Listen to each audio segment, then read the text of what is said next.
70 দিন মেয়াদী এই কম্পিউটার প্রশিক্ষণের সমাপন অনুষ্ঠানে উপস্থিত কম্পিউটার প্রশিক্ষক, ইংরেজি প্রশিক্ষক, সহকর্মীবৃন্দ এবং যাদেরকে কেন্দ্র করে আমরা এই প্রশিক্ষণের আয়োজন করেছি, আমার প্রিয় প্রশিক্ষণার্থীবৃন্দ, আসসালামু আলাইকুম। আমরা যখন কোনো ট্রেনিং ডিজাইন করি, আমি আগেও তোমাদেরকে বলেছি, এই ট্রেনিং ডিজাইনের একটা পারপাস থাকে, একটি উদ্দেশ্য থাকে, একটি টার্গেট থাকে, একটি গোল থাকে, একটা অবজেক্টিভ থাকে, প্ল্যান থাকে। সেই অবজেক্টিভটা কি, সেই টার্গেটটা কি, সেই গোলটা কি, সেটা হচ্ছে তিনটি জিনিস। কে এ এস কাজ। K for knowledge, A for attitude, S for skill। অর্থাৎ কোনো প্রশিক্ষণের সমাপনী পর শেষ হওয়ার পর আমরা আশা করি প্রশিক্ষণার্থীদের জ্ঞানে রাজ্যে নতুন কিছু পালক সংযোজন হবে, জ্ঞান বৃদ্ধি পাবে। 2 বলেছি অ্যাটিটিউড। অ্যাটিটিউড মানে কি? আচরণ। তাদের আচরণের ব্যাপক পরিবর্তন হবে। 3 বলেছি স্কিল। স্কিল মানে হচ্ছে কি? দক্ষতা। তার দক্ষতা বাড়বে, তাই না? তাহলে এই যে 3টি পারপাস আমি বললাম, এতে কি তোমাদের কোনো পরিবর্তন হয়েছে মনে হয়? আজ থেকে 70 দিন আগে তুমি যে ছিলা আর আজকে 70 দিন পরে যে তুমি, সেটার মধ্যে কি পার্থক্য আছে? কি পার্থক্য? অনেক কিছু। হ্যাঁ, বলো তো আমাকে, কি পার্থক্য বলো? অনেক কিছু শিখতে পেরেছি স্যার। হ্যাঁ স্যার, আমরা এখানে অনেক কিছু শিখতে পারছি। নিজেদের জীবনকে কিভাবে সুন্দর করে পরিচালনা করতে হবে, আমাদের জীবনকে এগিয়ে নেওয়ার জন্য, বাংলাদেশকে ডিজিটাল বাংলাদেশে শেখ হাসিনার হাতকে শক্তিশালী করার জন্য আমাদের যে কিছু কম্পিউটার, বর্তমান তথ্য প্রযুক্তি বাংলাদেশের কম্পিউটার, সেই কম্পিউটার সম্পর্কে অনেক কিছু জানতে পারছি স্যার। তার জন্য স্যার আপনাকে অন্তর্গত ধন্যবাদ স্যার। আচ্ছা, থ্যাংক ইউ। বসো। এই যে 3টা পারপাস, যে আমাদের জ্ঞান বৃদ্ধি পেয়েছে, কারণ কি তোমরা এখানে আসার আগে হয়তো অনেকে কম্পিউটার কেউ টাচও করো নাই। এখানে কি কেউ ছিল এখানে আসার আগে কম্পিউটার স্পর্শ করো নাই? এমন কেউ আছো? জি স্যার। ঠিক আছে, বাচ্চা কত? এই কয়জন তোমরা কেউ এখানে আসার আগে কম্পিউটার কখনো স্পর্শ করে দেখো নি, তাই না? আচ্ছা, তোমরা কম্পিউটার হয়তো দেখেছো দূর থেকে, কিন্তু স্পর্শ করা বা টাচ করার কোনো সুযোগ তোমাদের হয়নি। হাত নামাও। কে কে কম্পিউটার টাচ করেছো বা ব্যবহার করেছো? কয়জন? তোমরা এই কয়জন টাচ করেছো, কিন্তু তোমরা কি কাজ জানতে কিছু? না স্যার। কম্পিউটারের কাজ জানতে এমন কেউ আছো? না স্যার। কেউ ছিল? তাহলে এখন কি হলো? 70 দিন শেষে তুমি কি এখন ভালো করে টাইপ করতে পারছো? জি স্যার। তুমি কি MS Word, MS Excel, Fox Pro, troubleshooting গুলো শিখছো? জি স্যার। তুমি কি পাওয়ার পয়েন্ট প্রেজেন্টেশন শিখেছো? জি স্যার। তুমি কি এক্সেল শীট বানাতে পারো? জি স্যার। তাহলে তুমি অনেক কিছু শিখে গেছো, তাই না? But still it's not the end. As I said, it's the end of the beginning. এটা হচ্ছে শুরুর শেষ। Computer is a huge, is a big world. It's a world like the sea, like the sky. সাগরের মতো বিশাল, আকাশের মতো বিশাল। সাগরের একটু পানি নিলে, হাতে নিলে কি পানি, সাগরের পানি কমে? না স্যার। হ্যাঁ, না স্যার। সেটা যেমন কমে না, ঠিক তেমনি কম্পিউটার সম্পর্কে তোমরা যেটুকু শিখতে পেরেছো সেটি ওই সাগরেরই একটা সামান্য মাত্র শিক্ষা। কম্পিউটার দিয়ে এখন পৃথিবীতে অনেক অনেক কাজ হয়, অনেক কাজ করা যায়, অনেক কিছু জানা যায়। সেটির একটি সূচনা মাত্র। এটাকে বলা হচ্ছে তোমার ওরিয়েন্টেশন প্রোগ্রাম, যে কম্পিউটার সম্পর্কে তোমাদের বেসিক কিছু ধারণা দেওয়া, এবং কম্পিউটারকে তোমরা ধরলা, শিখলা, বুঝলা। এমএস ওয়ার্ড শিখছো, টাইপ শিখেছো, কিভাবে সেভ করতে হয়, কিভাবে ডকুমেন্ট বানাতে হয়, কিভাবে ডকুমেন্ট ওয়ার্ড ফরম্যাট করতে হয়, তাই না? এগুলো শিখেছো। তোমরা এক্সেলে শিখেছো কিভাবে হিসাব করতে হয়, কিভাবে নাম সাজাতে হয়, কিভাবে একটা সার্চ দিয়ে একটা নামকে সুনির্দিষ্ট নামকে বের করতে হয় বা একটা অঙ্ক করতে হয়, এগুলো তোমরা শিখেছো। বাট এটা হচ্ছে এই সামগ্রিক শিক্ষা একটা ছোট্ট অংশ। তো আমি আশা করি তোমাদের এখান থেকে যেমন কম্পিউটার শিক্ষার সুযোগ তৈরি হলো, দ্বার উন্মোচন হলো, ঠিক তেমনি তোমাদের জীবনের নব দিগন্তেরও সূচনা। তোমরা এখানে যে পরিবেশ পেয়েছো, আমরা শুধু তোমাদের কম্পিউটার শিক্ষাই দেইনি, তোমাদেরকে পিটি, প্যারেড, অস্ত্র প্রশিক্ষণ, ড্রিল, তাই না? এগুলো শেখানোর পাশাপাশি সামাজিক যে বিভিন্ন দায়বদ্ধতা আছে, আনসার ভিডিপির সদস্যদের যে বিভিন্ন দায়িত্ব কর্তব্য রয়েছে, সেগুলোর বিষয়ে তোমাদেরকে আমরা জ্ঞান দেওয়ার চেষ্টা করছি। আমাদের সমাজে যে সমস্ত ব্যাধিগুলো আছে, সেই ব্যাধি থেকে নিজেরা কিভাবে বাঁচবে, এট দ্য সেম টাইম কিভাবে অন্য মানুষদেরকে মোটিভেশন দিয়ে, ভালো আচরণ দিয়ে তাদেরকেও এর হাত থেকে দূরে রাখবে, সে ব্যাপারে তোমাদেরকে আমরা বলার চেষ্টা করেছি না? তাহলে তোমরা আমাকে বলো, আমাদের সমাজের থ্রেট গুলো কি কি? আমাদের সমাজের থ্রেট কি? আমাদের সমাজে যদি আমরা পর্যায়ক্রমে বলি, আমাদের সমাজের মূল থ্রেট হলো কি? মাদক,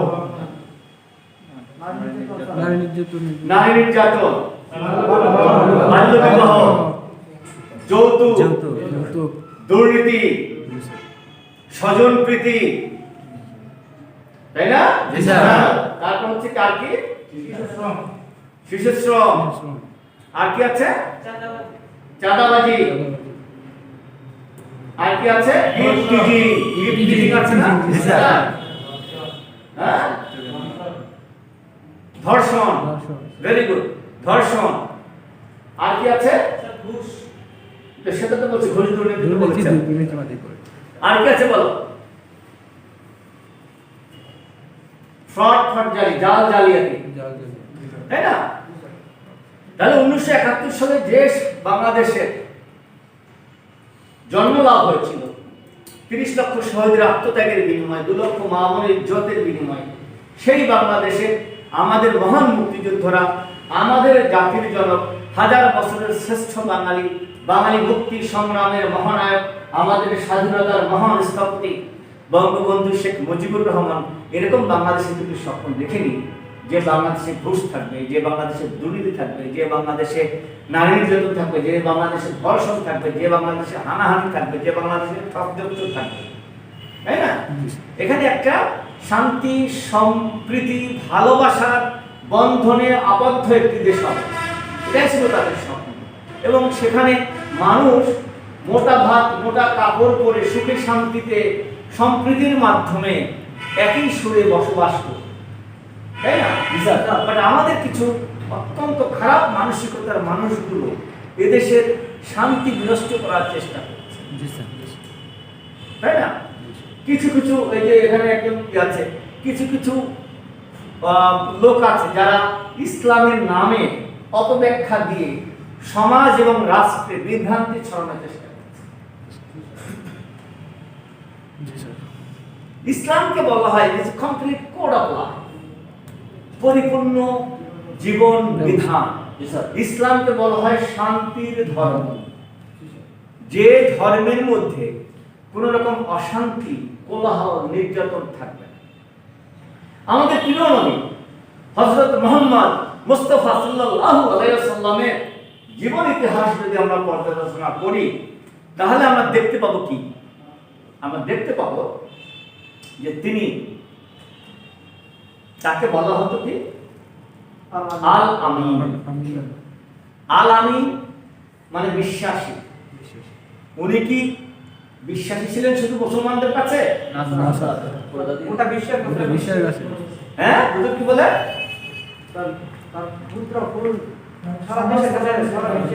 যারা তার শত্রু পক্ষের মানুষ ছিল, ভিন্ন ধর্মের মানুষ ছিল, ভিন্ন গোত্রের মানুষ ছিল, তারাও তাকে বিশ্বাস করতে। আর এই যে বিশ্বাস, এই যে ভালোবাসা, এই যে অর্জন, এটা কিন্তু ওনারা একদিনে হয়নি।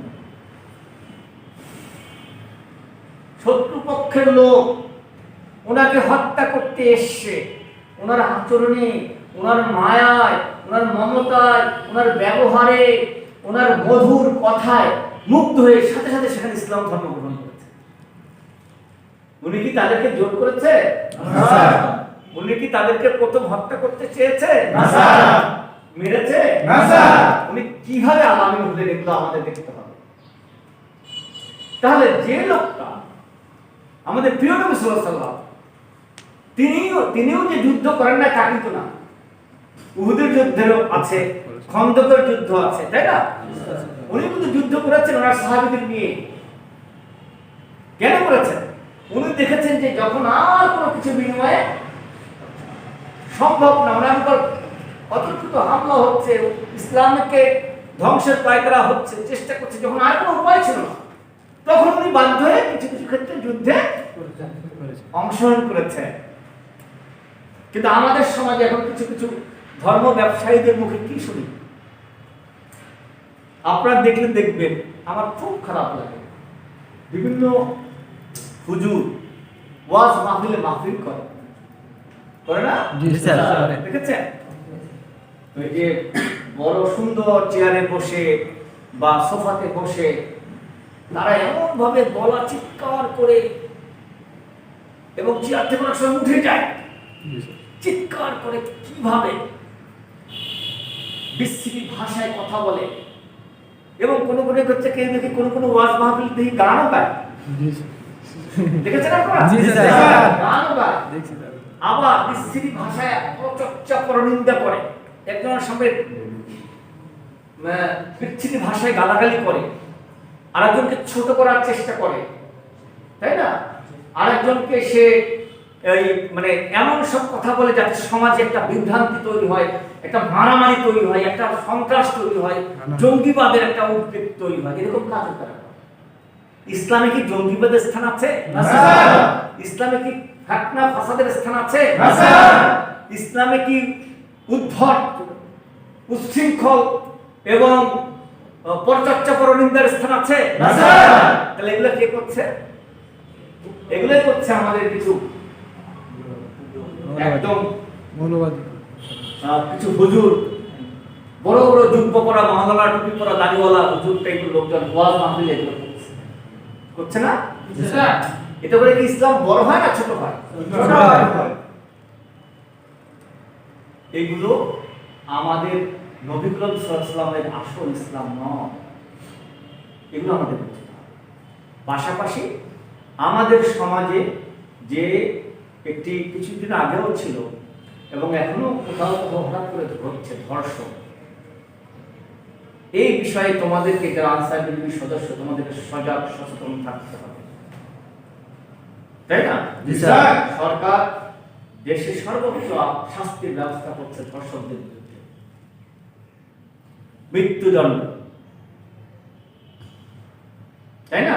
জি স্যার। সুতরাং এই জিনিসগুলো তোমাদেরকে, মানুষদেরকে, যারা এই যে খারাপ কিছু বিকৃত মানসিকতার মানুষ আমাদের সমাজে আছে, যারা এই খারাপ কাজগুলো করছে, তারা যেন করতে না পারে, তোমাদেরকে সে ব্যাপারে সজাগ সচেতন থাকবে। তোমরা নিজেরাই টিচিং করবা না।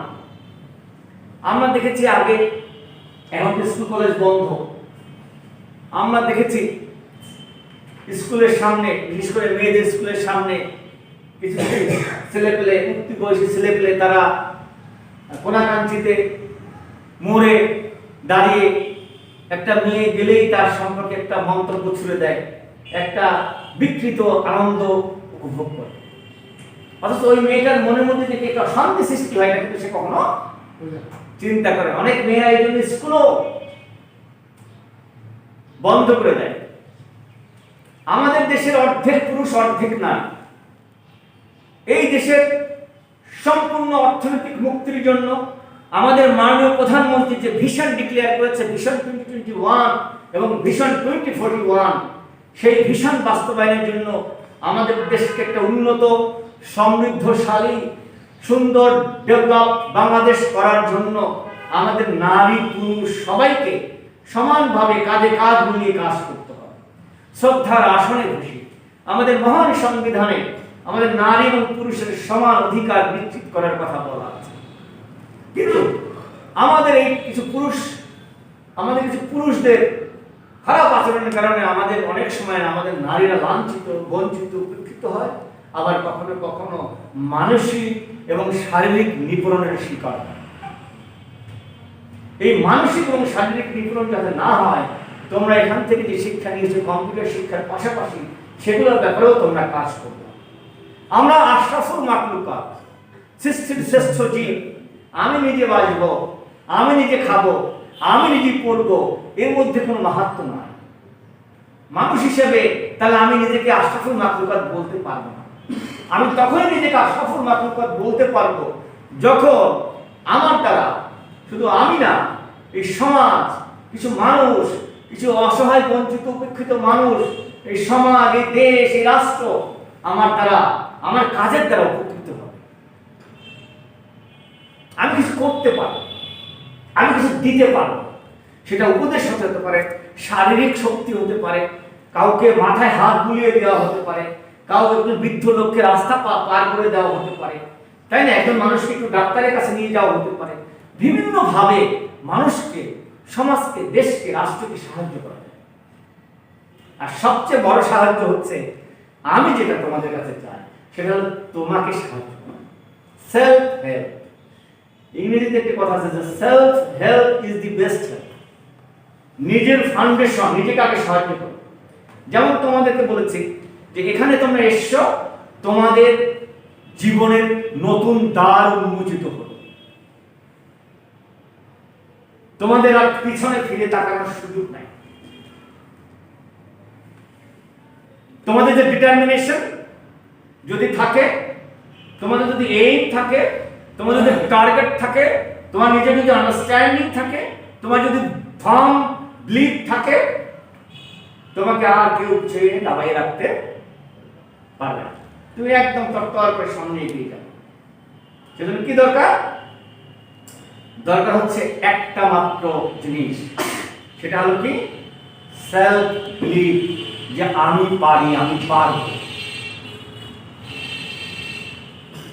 এই বিশ্বাসটা অনেকের মাঝেই তৈরি হয় না। আর যাদের তৈরি হয় না তারা কেউ কোনোদিন কিছু পারে না। আর যাদের তৈরি হয়, সে যত বাধা বিপত্তির মধ্যেই থাকুক না কেন, যত প্রতিকূল পরিবেশের মধ্যেই থাকুক না কেন, যত কষ্টের মধ্যেই থাকুক না কেন, যত অভাবের মধ্যেই থাকুক না কেন, তাকে দাবাই দেখা যায়। আর সেটা যদি যেত, তাহলে এই বাংলাদেশ 1971 সালের 16 ডিসেম্বর যে মহান বিজয় আমাদের অর্জন হয়েছিল, সেটি অর্জন হওয়া সম্ভব ছিল না। একটা 7 কোটি দেশের বাংলাদেশ, যে দেশের পশ্চিমা পাকিস্তানিরা এদেশকে শাসন করত, শোষণ করত, দেশের ধন সম্পদ লুণ্ঠন করে পশ্চিম পাকিস্তান নিয়ে যেত। গরিব অসহায় মানুষ আমরা, আমাদের তেমন অস্ত্র নাই, গুলি নাই, কিছুই নাই। সেই নিরস্ত্র একটা বাঙালি জাতি, কি বিশ্বাস, কি ডিটারমিনেশন, কি ভালোবাসা, কি আত্মবিশ্বাসের সাথে যুদ্ধে ঝাঁপিয়ে পড়ে দীর্ঘ 9 মাস সেই মোটার গ্রেনেড অস্ত্র গোলাবারুদের সামনে বুক চেতিয়ে যুদ্ধ করে এই দেশকে স্বাধীনতা অর্জন করা যায়, দেশের বিজয় ছিনিয়ে আনা যায়। সেটা কিভাবে সম্ভব? একটা মাত্র মূল মন্ত্র। সেই মূল মন্ত্র কি? আমরা পারি, আমরা পারবো, আমরা আমাদের দেশকে স্বাধীন করেই ছাড়বো ইনশাআল্লাহ। আর এই বিশ্বাসটা কে দিয়েছিল? এই বিশ্বাসটা দিয়েছিলেন হাজার বছরের শ্রেষ্ঠ বাঙালি, আমাদের মুক্তি সংগ্রামের মহানায়ক, রাজনীতির মহাকবি বঙ্গবন্ধু শেখ মুজিবুর রহমান, যিনি 7ই মার্চ ঘোষণা করেছিলেন এবারের সংগ্রাম আমাদের মুক্তির সংগ্রাম, এবারের সংগ্রাম স্বাধীনতার সংগ্রাম। এই যে বিশ্বাসটা উনি দিয়েছিলেন বলেই এই একটা অসহায়, অস্ত্রবিহীন একটা জাতি সেই বিশ্বাসের দ্বারা বলিয়ান হয়ে এদেশের স্বাধীন করেছে। আর আমি যদি বলি আমিও তো একটা ব্যক্তি, আমি পরাধীন, তোমরা সবাই পরাধীন, আমি বলতে পারি না? কেন পরাধীন? কারণ তোমার অর্থনৈতিক মুক্তি নাই। তোমাকে এখন মানুষের কাছে হাত পাততে হয়। আমাকে যদি মানুষের কাছে হাত পাততে হয়, আমি কি স্বাধীন না পরাধীন? পরাধীন। তাহলে আমার তো নিজের সাথে একটা যুদ্ধ করতে হচ্ছে। সেই যুদ্ধ কি? সেই যুদ্ধ হচ্ছে নিজেকে স্টাবলিশ করার যুদ্ধ। সেই যুদ্ধ কি? নিজের অর্থনৈতিক মুক্তির জন্য যুদ্ধ। সেই যুদ্ধ কি? একটা সুন্দর পরিচ্ছন্ন জীবন পাওয়ার জন্য যুদ্ধ। সেই যুদ্ধ কি? একটি সুন্দর সমাজ ব্যবস্থা তৈরি করার জন্য যুদ্ধ। আমার বাবাকে, আমার মাকে, আমার পরিবারকে আমি একটা সুন্দর সমাজ, একটা সংসার উপহার দেব, সেই যুদ্ধ। সেই যুদ্ধের তোমরা একজন যোদ্ধা না? জি স্যার। তোমরা কি পারবে? জি স্যার। কিভাবে পারবে? নিজেকে প্রতিষ্ঠিত করে। হ্যাঁ, নিজেকে প্রতিষ্ঠিত করে। কিভাবে পারবে? স্যার আত্মবিশ্বাস দিয়ে পারবে। এক্স্যাক্টলি, শুধু বিশ্বাস, শুধু বিশ্বাস, ডিটারমিনেশন। আমাকে সামনে এগিয়ে যেতেই হবে, এই যে দুটো বিশ্বাস, আর পিছনে তাকানোর কোনো সুযোগ নাই, তাহলেই তোমাকে যাবে। আর একটা কথা মনে রাখতে হবে, পরিশ্রমের বিকল্প কিছু নয়। তুমি যদি পরিশ্রম করো, আল্লাহ তোমাকে কোনো না কোনো একটা পথ বাতলে দিবেনই দিবে। 18 ঘন্টা 20 ঘন্টা পরিশ্রম করতে হবে 24 ঘন্টার মধ্যে। 1 বছর 2 বছর 3 বছর দেখবা তোমার জীবন অন্যরকম হয়ে গেছে। এই দেখো, এই যে ছেলেটা, ওকে আমরা হায়ার করে নিয়েছি। ওর বয়স খুব বেশি না স্যার। আমাদের এখানে অনেকেই আছে, তাদের থেকে ওর বয়স হয়তো কম, তাই না? জি স্যার। কিন্তু ওকে আমি খুব লম্বা, 6 ফিট, না স্যার। ওর কি খুব শক্তি আছে? না স্যার। তাহলে ওকে আমি কেন আনলাম? Sir basic skill. দক্ষতা। দক্ষতা স্যার। স্কিল অনেক ভালো তাই না? স্কিল অনেক ভালো। ও নিজেকে একটা সম্পদে পরিণত করতে পেরেছে বাজিস্টার। এখন সে নিজেকে সেল করছে। জি স্যার। আর কি করছে নিজেকে? সে নিজেকে বিক্রি করছে, তাই না? কি বিক্রি করছে? ওর ভিতরের যে পাওয়ার আছে, প্রতিভা আছে, সেটাকে সে আমি বিক্রি করছে। তাকে আমরা এই ট্রেনিংটা করছে, তাকে আমরা কত টাকা দিব জানো? না স্যার। সে প্রায় বেশ ভালো টাকা পাবে। বাট টাকার চেয়েও বড় কথা যে এই যে তোমাদের সাথে তার একটা পরিচয় হলো, একটা ইন্ট্রোডাকশন হলো। তোমরা কি জীবনে তাকে বলবা? না স্যার। বলবা? না স্যার। জীবনে বলবা না। এই যে একটা সম্পদ, এবং তোমরা যে 30টা বন্ধু হলা, এই 30টা বন্ধুর মধ্যে তোমাদের যে একটা পারস্পরিক সম্পর্ক হলো, বৃদ্ধতা হলো, এটাও যেমন তোমরা বলবো না। আর তোমাদেরকে যে কম্পিউটার শিখিয়েছে, যে তোমাদের নতুন জীবনের সোপান তৈরি করতে সাহায্য করেছে, তাকেও তোমরা বলবো না। জি স্যার। ওনার মাধ্যমে তোমরা ইংরেজি শিখেছো, দুটো শিখেছো না? জি স্যার। তাহলে সেই তোমরা এখন দুই একটা ইংরেজি কথা বলতে পারো? জি স্যার। কে বলতে পারো? একটু হাত জায়গা কথা কে বলতে পারো? কেউ আছো? দুইটা ইংরেজি কথা বলতে পারো? বলো তো তুমি নিজের সম্পর্কে কিছু ইংলিশে। My name is Ujjwal Mia. I am come from Durgapur, Tumna. I studied in the Tumna College in chemistry. I want to more about computer. Okay, good, thank you. ঠিক আছে, আমাদের মধ্যে ইংরেজির ব্যাপারে একটা ভয় কাজ করে। সেই ভয়টা কি? যে ভয়টা হলো দুইটা ভয়। একটা হচ্ছে লোক লজ্জার ভয়, যে আমি ইংরেজি বললে কে না কি ভুল টুল হয়, কে না কি মনে করে, সেটা একটা বিষয়। আর একটা বিষয় হচ্ছে এই যে গ্রামাটিক্যাল ঠিক হলো কিনা, কি না কি, এগুলো আমরা চিন্তা করি না? এগুলো কেউ চিন্তা করে না। আমাদের জীবনে এখন দুটো জিনিস অত্যন্ত গুরুত্বপূর্ণ। বাংলাটা অটোমেটিক আমরা মানি, হতো আমাদের মাতৃভাষা বাংলা। আমার মায়ের কোলে, আমাদের ঘরে সংসারে থাকতে থাকতেই বাংলাটা অটোমেটিক আমরা শিখে যাই, তাই না? তারপর বাংলার কিছু গ্রামার আমাদের শেখা দরকার। সেম টাইম আমার দুটো জিনিস খুবই এখন অত্যন্ত জরুরি। সেটা হলো কম্পিউটার শেখা, আর একটা হচ্ছে ইংরেজি শেখা। এখন বর্তমানে এমন একটা সময়, আমি ইউনিভার্সিটিতে পাস করতে পারি, আমি মাস্টার্স পাস করতে পারি, আমি পিএইচডি করতে পারি, কিন্তু until or unless I am literate about computer, if I don't know computer, if I don't know the information technology, I will not be educated. I will not be treated as an educated person. আমাকে একজন শিক্ষিত মানুষ হিসেবে বলা যাবে না, দাবি করা যাবে না, যতক্ষণ না পর্যন্ত আমি কম্পিউটারের বেসিক কিছু জিনিস না জানি। জি স্যার। জি sir. Because the present age is the age of information technology. বর্তমান বিশ্বটা হচ্ছে তথ্য প্রযুক্তির বিশ্ব এবং সামনে কি আসবে সেটা আমরা কেউ এখন কল্পনাও করতে পারি না। সুতরাং কম্পিউটার, মোবাইল ফোন, ইন্টারনেট এগুলো ছাড়া আমরা এক মুহূর্ত চলতে পারি না। ঠিক আছে না? আগে বলা হতো নলেজ ইজ পাওয়ার, জ্ঞান শক্তি। শক্তি। আর এখন কি বলা হয় জানো? এখন বলা হয় ইনফরমেশন ইজ পাওয়ার, তথ্যই শক্তি। তথ্য পাওয়া থেকে কম্পিউটার থেকে, ইন্টারনেট থেকে, গুগল থেকে, ফেসবুক থেকে, সব থেকে তোমরা তথ্য পাও। আর এখন যে যত বেশি তথ্য জানবে সে তত বেশি পাওয়ারফুল, সে তখন নিজেকে মার্কেটে বিক্রি করতে পারে।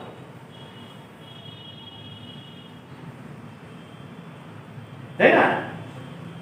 আমি তোমাদেরকে শুধু কথা দীর্ঘায়িত করবো না, শেষ করে দেবো শুধু আমরা মাস্টার্সে একটা বই পড়েছিলাম সিলদারে সলবেলক, সেখানে একটি কথা আমার মনে পড়ে আমার একদম, the past is no good news to us, the future is full of anxiety, only the present is real, here and now Sizdare. The past is no good news to us. অতীত আমাদের জীবনে আর কোনো কাজে লাগবে না, ভবিষ্যৎ হতাশায় ভরপুর, বর্তমান হচ্ছে সত্য। এই বর্তমানকেই তুমি গ্রাস্প করো, বর্তমানকেই তুমি এক্সপ্লোর করো, তাহলে তোমার সুন্দর ভবিষ্যৎ অটোমেটিকই হয়ে যাবে। বর্তমান সময়টা সুন্দরভাবে তুমি পাচ্ছ, বর্তমান সময়টাকে তুমি কাজে লাগাও। বুঝতে পারছো? জি স্যার। সুতরাং অতীতে কি করেছো না করেছো এটা ভাবার দরকার নেই। যা তুমি হয়তো ভাবতে পারো যে স্যার আমি তো একটা ইউনিভার্সিটিতে পড়তে পারি নাই, আমি তো একটা কলেজে পড়তে পারি নাই, আমি তো ছাত্র হিসেবে ভালো ছিলাম না, তাই না, আমি তো ইংরেজি কম পারি, ডাজন্ট ম্যাটার এট অল, কোনো ব্যাপারই না। আমরা যদি বাংলাদেশের তথা সারা পৃথিবীর ধনী লোকদের জীবন ইতিহাস বর্ণনা করি, তারা যে সবাই খুব ভালো ব্রিলিয়ান্ট স্টুডেন্ট ছিল, ভালো ইংরেজি জানতো, ভালো পরিবার থেকে জন্মগ্রহণ করছে, সেটা কিন্তু কোনো প্রমাণ বা ডকুমেন্ট নেই, খুবই কম, খুবই রেয়ার। তারাই সব থেকে বেশি বড় হয়েছে যারা তোমাদের থেকেও খারাপ পরিবেশ থেকে যুদ্ধ করে করে করে করে বড় হয়েছে। আমাদের বিল গেটসের কথা বলি, সে কয়েকবার স্কুল গ্রো করেছে। স্টিভ জবস, অ্যাপল ইনকর্পোরেশনের যে প্রতিষ্ঠাতা, তার কথা যদি বলি, তাই না, এদের জীবন ইতিহাস যদি তোমরা পড়ো দেখবে যে তাদের জীবনে কত যুদ্ধ, কত বাধা বিঘ্ন এসছে, তারপর তারা এই অবস্থায় এসে। সুতরাং জীবনের সফলতা অর্জন করতে হলে খুব যে ভালো স্টুডেন্ট হতে হবে, খুব যে বেশি ইংরেজি জানতে হবে, খুব যে বেশি ভালো ফলাফলের অধিকারী হতে হবে, doesn't matter, doesn't necessary all the time. তোমাকে কি করতে হবে? তোমাকে শুধু ডিটারমিনেশন থাকতে হবে যে I will change my life, I will be the change maker. এই একটা জিনিস দরকার। আপনারা কি? সততা আর পরিশ্রম। পরিশ্রম ইংরেজিতে এই জন্য বলে যে industry is the mother of good luck. পরিশ্রম সৌভাগ্যের প্রসূতি। পরিশ্রম না করে শুধু শুধু অনর্থ সময় না কাজ করে নষ্ট করলে জীবনের সফল হওয়ার কোনো সুযোগ নেই। ঠিক আছে? কম্পিউটার শিখে গেছে এখান থেকে, এখন থেকে তুমি এটাকে নিয়ে গবেষণা করো।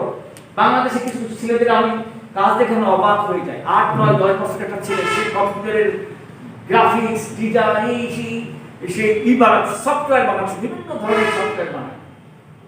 এখন আমাদের তুমি ঘরে বসে হাজার হাজার টাকা ইনকাম করতে পারো। কিভাবে?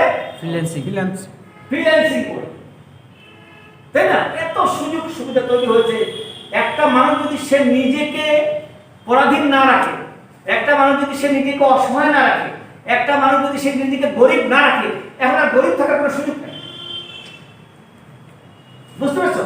আমাদের মাননীয় প্রধানমন্ত্রী সেরকম একটি বাংলাদেশ, তার সুযোগ্য পুত্র সৈনিক ওয়াদের জয়ের মাধ্যমে যে ডিজিটাল বাংলাদেশের স্বপ্ন, যে ডিজিটাল বাংলাদেশ, সেই ডিজিটাল বাংলাদেশ এখন কোনো স্বপ্ন না, সেটি এখন পুরা বাস্তবায়ন হয়ে গেছে। এখন দেখো একটা রিক্সাওয়ালা, একটা ভিখারি পর্যন্ত মোবাইল ইউজ করে। আমি একজন বাসের মাছ ব্যবসায়ীকে দেখলাম, সে তারা এখন টাচ মোবাইল ব্যবহার করে। জি স্যার। সেই টাচ মোবাইলের মাধ্যমে সে মাছের বিজ্ঞাপন দিয়ে ফেসবুকে বিভিন্ন জায়গায় সে টেলিফোনে মাছ অর্ডার, অনলাইনে অর্ডার দেয় এবং মাছ বাড়ি বাড়ি পৌঁছে দেয়। বাংলাদেশ কোথায় এগিয়ে গেছে তুমি কল্পনা করতে পারো? তোমরা ভাবতে পারো? তোমরা যত বেশি ভাবতে পারবা, যত বেশি তথ্য প্রযুক্তির সাথে নিজেদেরকে সম্পৃক্ত করতে পারবা, ততই তোমরা আধুনিক হবা, ততই তোমরা মডার্ন হবা, ততই তোমরা সমৃদ্ধশালী হবা। বুঝা গেছে? সুতরাং নিজেদেরকে কখনো ছোট ভাববা না, নিজেকে কনফিডেন্ট ভাববা, যে কোনো কাজটা করবা কনফিডেন্টলি করবা, আত্মবিশ্বাসের সাথে করবা, সামনে এগিয়ে যাওয়ার প্রত্যয় নিয়ে করবা, তাহলে দেখবা ওই ইটা। আর সবসময় একটা জিনিস মনে রাখতে হবে যে আমি যে কাজই করি না কেন, আমি যে কথাই বলি না কেন, আমি যে আচরণটাই করি না কেন, যেন আমার আচরণে, আমার কথায়, আমার ব্যবহারে কোনো মানুষ যেন কষ্ট না পায়, আমি যেন কারো কোনোদিন ক্ষতির চিন্তা না করি। সে আমার শত্রু হোক, শত্রুকে আমি ক্ষতি করবো না। আমি তাকে আল্লাহর কাছে বলবো, আল্লাহ তুমি তাকে সুমতি দাও, কিন্তু আমি তার ক্ষতি বলবো না। দেশ, রাষ্ট্র, সমাজ যেন তোমার দ্বারা সবসময় কোনো সামান্যতম ক্ষতি না হয়, কোনো উপকার পায়। এটা যদি তুমি করতে পারো, তাহলে তুমি যেমন এই জীবনে মানুষের ভালোবাসার দোয়া, আশীর্বাদ পাবা, এট দ্য সেম টাইম হেরাটা মানে কি, পরপরেও তুমি আল্লাহর নৈকট্য লাভ করতে পারবা, যদি তুমি নিজেকে একটা আদর্শ, সুন্দর, শ্রেষ্ঠ, আশরাফুল মাখলুকাত, যে সুন্দর, শ্রেষ্ঠ, সচ্চরিত্রের মানুষ নিজেকে বানাতে পারো। ঠিক আছে? যে আমার কথা, আমার ব্যবহারে, আমার কাজে, আমার আচরণে যেন কোনো মানুষ কখনোই কোনো কষ্ট না পায়, এটা সবসময় সজ্ঞানে, সচিন্তায় চিন্তা করবা, মাথার মধ্যে রাখবা। আমি যে কথাটা বলছি, এই কথা যদি কষ্ট পাই, আমি একজনের প্রশংসা করতে না পারি, একজনকে ভালো বলতে না পারি, কিন্তু তাকে যেন সহজে খারাপ না পারি। কারণ কি, আমার পৃথিবীতে যত মানুষ আছি, আমাকে সবাই কি সম্পূর্ণ ভালো? আমি কি সম্পূর্ণ ভালো? না স্যার। আমার মধ্যে খারাপ দিক আছে না? জি স্যার। তুমি কি সম্পূর্ণ ভালো? না স্যার। তোমার মধ্যে খারাপ দিক আছে না? জি স্যার। তাহলে সেটা যদি হয়, তাহলে আরেকজন লোকের খারাপ একটা গুণ দেখলে তাকে কেন এত আমি খারাপ বলি? যখন আমি জানি যে আমার মধ্যে কিছু খারাপ দিক আছে, আছে না? জি স্যার। আমার মধ্যে যদি কিছু খারাপ দিক থাকে, তাহলে তোমার একটা খারাপ দেখলে তোমাকে কেন এত আমি তোমার সম্পর্কে তুচ্ছ শোনাবো, তোমার সঙ্গে সম্পর্কে নেগেটিভ কথা বলবো, তোমাকে আমি মানসিকভাবে নির্যাতন করে একদম শেষ করে দিই কেন? তাই না? সুতরাং মানুষকে সম্মান করাই হচ্ছে নিজের সম্মান পাওয়ার সবচেয়ে বড় মাধ্যম। ছোট বড় নির্বিশেষে, গরিব দুঃখী, রিক্সাওয়ালা, ড্রাইভার, সবাইকে সম্মান করতে হবে আর সবাইকে ভালোবাসতে হবে। যদি তুমি নিজে ভালোবাসা পাও, if you want to be loved, you must love others. তুমি যদি ভালোবাসা চাও, তাহলে সবাইকে ভালোবাসতে হবে। তুমি যদি সম্মান চাও, if you want to be respected, you must respect others. তুমি যদি নিজেকে সম্মানিত দেখতে চাও, তোমাকে আরেকজনকে সম্মান করতে হবে। পৃথিবীটা হচ্ছে এখন give and take. If you don't give, I will not give. ঠিক আছে না? আর তুমি দিবা, আমি দেব, আমি দেব, তুমি নিবা, তুমি না দিলে আমি দেব। ঠিক আছে না? It's a bilateral understanding. Give and take. এমনকি ছেলে মা, ছেলে বাবা, সন্তানের মধ্যেও এরকম গিভ অ্যান্ড টেকের ব্যাপার আছে। সুতরাং সর্বক্ষেত্রে একজন আদর্শ, রুচিশীল, শিষ্টাচার সম্পন্ন ভালো মানুষ হওয়া অত্যন্ত জরুরি, যেটি আমাদের সমাজে অনেক অনেক অভাব আছে। ঠিক আছে না? আমি মানুষকে যেমন খুব খারাপ বলবো না, মানুষকে ভালো প্রশংসা করব, আর প্রশংসা করতে না পারি তাকে সম্পর্কে খুব একটা খারাপ কথা বলবো। ঠিক আছে? আর হচ্ছে এই খারাপ কথা বললেই কিন্তু খারাপে খারাপ বাড়ে। ঠিক আছে না? তোমাকে যদি আমি একটা গালি দিই, তুমি কি আমাকে দুইটা গালি দিবা না? জি স্যার। তুমি যখন আমাকে দুইটা দিবা, তখন তোমাকে কি করব? আমি আরো তিনটা দিব, চারটা দিব। তোমাকে যখন আমার চারটা দেব, তুমি তখন আমাকে আটটা দিবা। এরকম হয় না? জি স্যার। আর তোমাকে যদি আমি প্রশংসা করি, প্রশংসা করবা, তাহলে কি একটা সম্প্রীতি, একটা শান্তি, একটা চমৎকার সুবাতাস বলে দেবে। বুঝতে পারছো?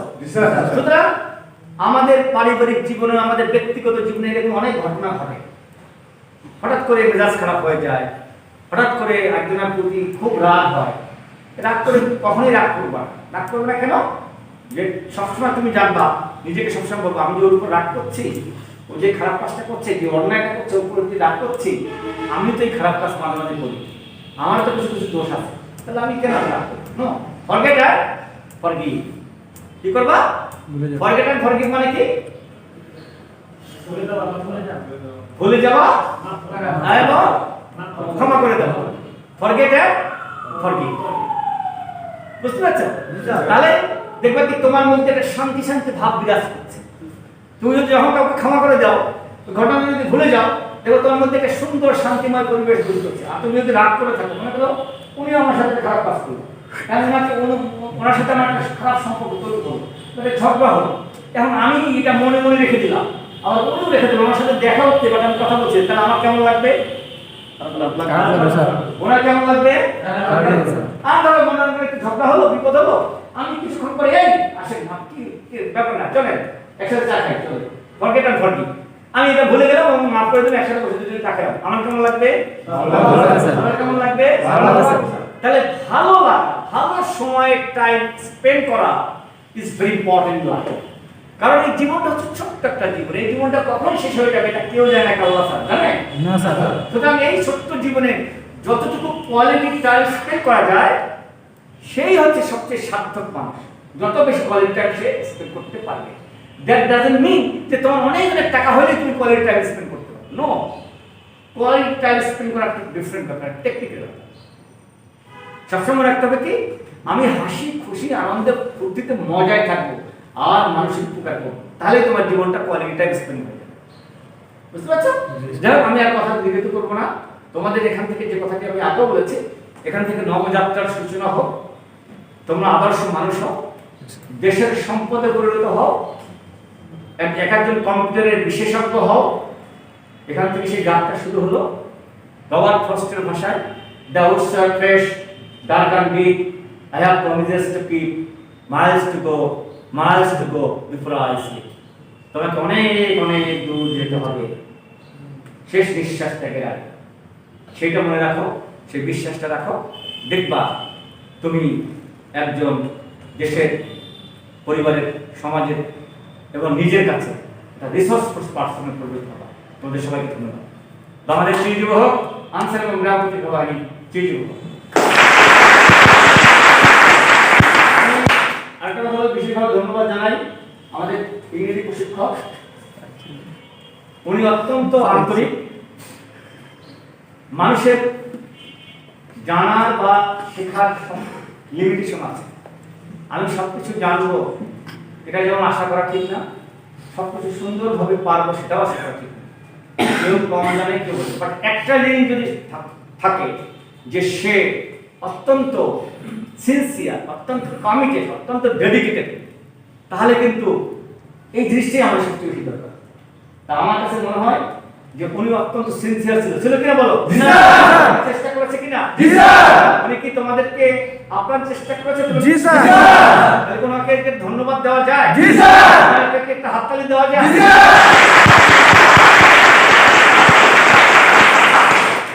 আর আমাদের মাঝার জি স্যার। জি স্যার। শিখাতে পেরেছে কিছু? আসলে জি স্যার। আমার তো বিশ্বাস হয় না। না স্যার, অনেক, অনেক। সে কি আন্তরিক ছিল? জি স্যার। প্রফেশনাল ছিল? জি স্যার। চেষ্টা করেছে সকল। জি স্যার। তাকে ধন্যবাদ দেওয়া যায়? জি স্যার। তাকে হাততালি দেওয়া যায়? জি স্যার। ঠিক আছে। নিয়ামুল জি স্যার। তোমাদের সাথে সারাক্ষণ ছিল, তোমাদের খাওয়া গোসল থেকে শুরু করে পিটি প্যারেড এভরিথিং, জি স্যার। আমাদের মকবুল, আমাদের ব্যাটালিয়ান স্যার অনেকেই ছিল, তাদের সবাইকে আমি আন্তরিক ধন্যবাদ জানাই। তোমরা ভালো থেকো, সুন্দর থেকো, সুস্থ থেকো।